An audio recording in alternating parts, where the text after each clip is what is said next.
dream, it is reality.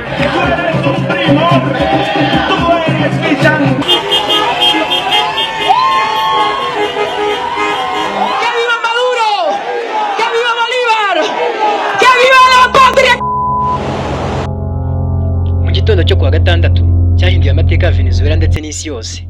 Inkuru yasaga n'iy'umukino wa filime yahindutse isi yose umutwe wayo. Perezida Nicolas Maduro wari utegerejwe New York mu nkuru zari zimaze igihe zivugwa, yasanze ingabo zidasanzwe za Amerika mu buriri bwe. Icyabaye Caracas cyatumye isi yose ikangarana, bamwe barabyishimira abandi babigaya cyane ndetse bikomeye. Ese Amerika yabikoze ite? Yabikoze kubera iki? Kandi se Venezuela igiye kuberwa ite nyuma y'ibyo ngibyo byose? Mu gitondo cya kare ingabo zidasanzwe za Amerika zizwi nka Delta Force zagabye igitero simusiga ku murwa mukuru wa Venezuela Caracas. Nicolas Maduro n'umugore we Cecilia Force bafatiwe mu cyumba cyabo barimo baryamye. Icyo gikorwa cyabaye mu ibanga rikomeye, kigaragaza ubuhanga ndetse n'ubukana bw'ingabo za Amerika.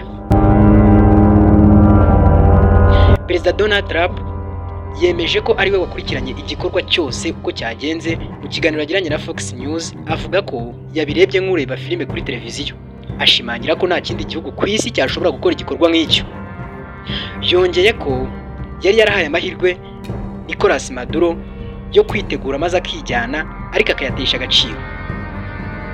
None se Maduro yajyanywe he nyuma yo gufatwa? Ese ko yaba yajyanywe mu bwato cyangwa yaba yajyanywe mu ndege? Nyuma yo gufatwa, Maduro n'umugore we bahise bajyanwa mu bwato bwa gisirikare cya Amerika USS Iwo Jima bwakuwe Caracas n'indege za kajugujugu. Trump yavuze ko bari mu nzira berekeza New York, ahagomba kuburanishwa n'urukiko rwa Manhattan ku byaha bikomeye birimo gucuruza ibiyobyabwenge ndetse n'iterabwoba.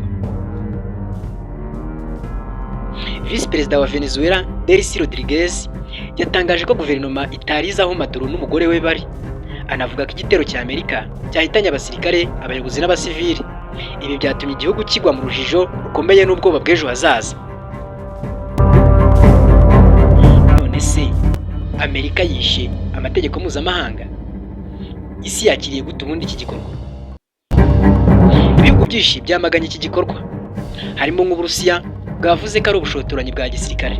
Colombia yo yavuze ko ibitero byageze no ku mipaka yayo. Hanyuma meya wa New York Zoran Madahan yavuze ko ari igikorwa cy'intambara gihabanye n'amategeko mpuzamahanga. Ku rundi ruhande ariko Trump yavuze ko abanyavenezuela benshi bishimiye ifatwa rya Maduro kubera ubutegetsi bw'igitugu.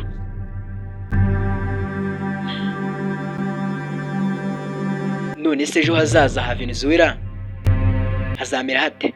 Ninde uzafata ubutegetsi muri Venezuela? Amatora azaba ryari se? Ubuyobozi bwa Amerika bwemeje ko bwari bumaze igihe butegura gukuraho Maduro no gushyiraho guverinoma y'inzibacyuho igizwe n'abanyavenezuela.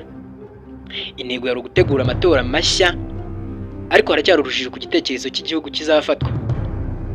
Ifatwa rya Nicolas Maduro ni kimwe mu bintu bikomeye byabaye muri politiki mpuzamahanga mu ntangiriro ya 2026. Ni inkuru izakomeza kugibwaho impaka, bamwe bavuga ko ari ubutabera, abandi bakabifata nk'igitero ku bwigenge bw'igihugu. Ikigaragara nuko Venezuela itakiri yayindi, kandi isi yose ihanze amaso New York, aho amateka mashya ashobora kwandikwa.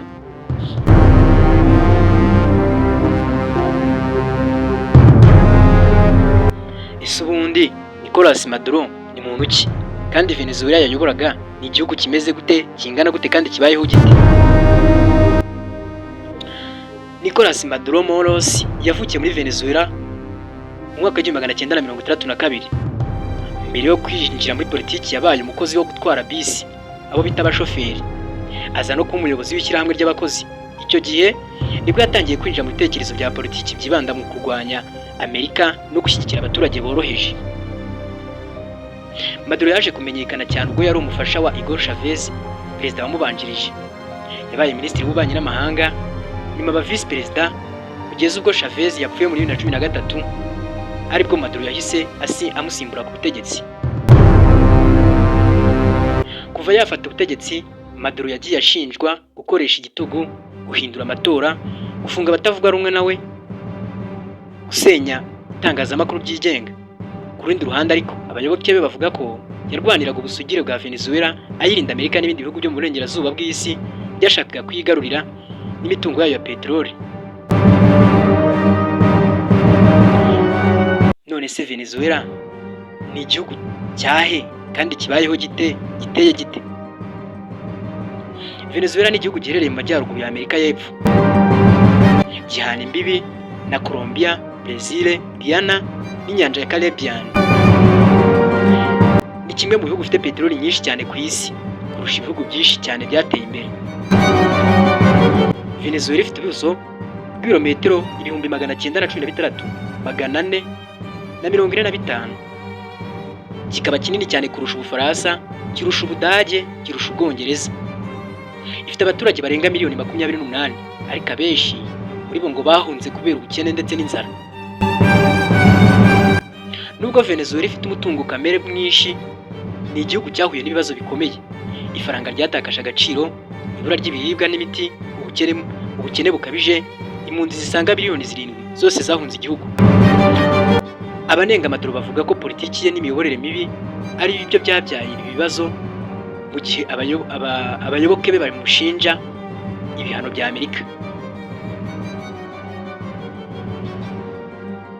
Amerika imaze igihe kinini ishaka ko ubutegetsi bwa Maduro buhinduka, buyishinja gucuruza ibiyobyabwenge, gutera inkunga iterabwoba, kwica demokarasi. Ariko hari abavuga ko impamvu nyamukuru ari peteroli ya Venezuela, nubwo Maduro we yakoranye cyane n'Uburusiya ndetse n'Ubushinwa, bityo akaba aribyo yaba azize.